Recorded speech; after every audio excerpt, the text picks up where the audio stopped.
Doctor Atul बाबा भोसले के जनता दरबार में भारी भीड़ उमड़ी। कई लंबित समस्याओं का समाधान किया गया। जनता दरबार में सभी विभागों के अधिकारी मौजूद थे, इसलिए उठाए गए मुद्दों का मौके पर ही समाधान किया गया। पहला जनता दरबार सफलतापूर्वक आयोजित हुआ। नागरिकों ने जनता दरबार पहल की सराहना की। त्याची जी अडचण आहे ती अडचण आपण एका कागदावरती लिहून घ्या। त्याच्या संपर्कासाठी मोबाईल नंबरही त्याच्यावरती लिहा आणि तक्रारीचं सर्वसाधारण स्वरूप। आज आपण कराड दक्षिण विधानसभा मतदारसंघाच्या साठी जनता दरबार आयोजित केलेला आहे। साधारणतः जनता दरबार आपण घ्यायचा सर्वसामान्य माणसांचे प्रश्न प्रशासनाशी निगडीत असणारे हे त्या जनता दरबारामध्ये जलद गतीनं मार्गी लावण्यासाठीचा प्रयत्न आपण करणार आहोत। शेवटी प्रशासनामध्ये आणि जनतेमध्ये समन्वयाचे नाळ जोडण्याची जबाबदारी ही लोकप्रतिनिधी म्हणून, त्यामुळे जेवढा जास्त समन्वय राहील तेवढं जास्त प्रत्येक खात्याकडून प्रत्येक विभागाकडून काम होताना देखील आपल्याला दिसेल। शेवटी आपण गतिमान प्रशासन कशाला म्हणतो? जे प्रशासन सर्वसामान्य माणसाच्या अडीअडचणी लवकरात लवकर सोडवतं त्या प्रशासनाला आपण गतिमान। केव्हा होतं? ज्यावेळेला लोकांमध्ये आणि प्रशासनामध्ये सुसंवाद असतो, त्यामुळे तो सुसंवाद ठेवायचा आणि प्रत्येक गोष्ट अधिकारी वर्गाचा देखील आदरातिथ्य राहायला पाहिजे आणि जनतेचा देखील आदरातिथ्य राहायला पाहिजे। अशा समन्वयाने आपल्याला समोर जायचं।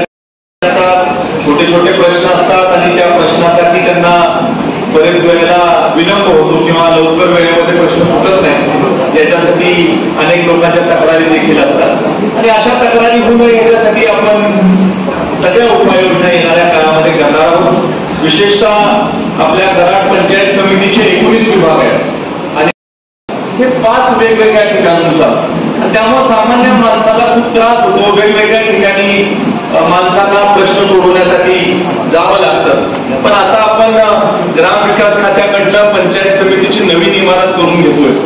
ती इमारत झाल्यानंतर येणाऱ्या 2-2.5 वर्षांनंतर सगळी कामं सगळे विभाग हे एकाच ठिकाणी येतील, हा देखील प्रयत्न आपण येणाऱ्या काळामध्ये करणार आहोत। महसूल कॉम्प्लेक्सच्या निर्मितीची सुद्धा आपण आता प्रयत्न करत आहोत, ते प्रगतीपथावर आहे। ते पण काम आपल्याला लवकरात लवकर डिपार्टमेंटचं कामकाज सुरळीत चालण्यासाठी, सगळ्या डिपार्टमेंटचं कामकाज व्यवस्थित चालण्यासाठी हे इन्फ्रास्ट्रक्चर प्रोव्हाइड करायला लागते।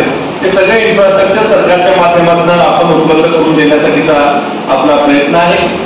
आपण सगळ्या अधिकारी वर्गाबरोबर सगळ्यांना विश्वासात घेऊन टाइम टेबल कसं करायचं ट्रान्सपरन्सी आपण करू। बैठक, या बैठकीमधून जास्तीत जास्त लोकांपर्यंत आपल्याला शासनाच्या योजना देखील पोहोचवता येतील। लोकांच्या ज्या अडीअडचणी असतील, योजनांच्या संदर्भातल्या अडीअडचणी असतील किंवा कुठल्या तरी शासनाच्या विभागाच्या परी असणाऱ्या अडीअडचणी असतील, त्या सोडवण्याच्या बाबतीमधला आपण काम करणार आहोत। आज मला आनंद झाला की पहिल्याच आपल्या या जनता दरबाराला खूप मोठा प्रतिसाद, उदंड असा प्रतिसाद हा जनतेकडनं मिळालेला आहे आणि जास्तीत जास्त आपली सेवा करण्यासाठी आम्ही कार्यरत राहू, एवढंच आपल्याला सांगून थांबतो। जय हिंद, जय महाराष्ट्र।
गारेवाडी गावातून सर्व ग्रामस्थ जनता दरबारसाठी आलेलो आहे.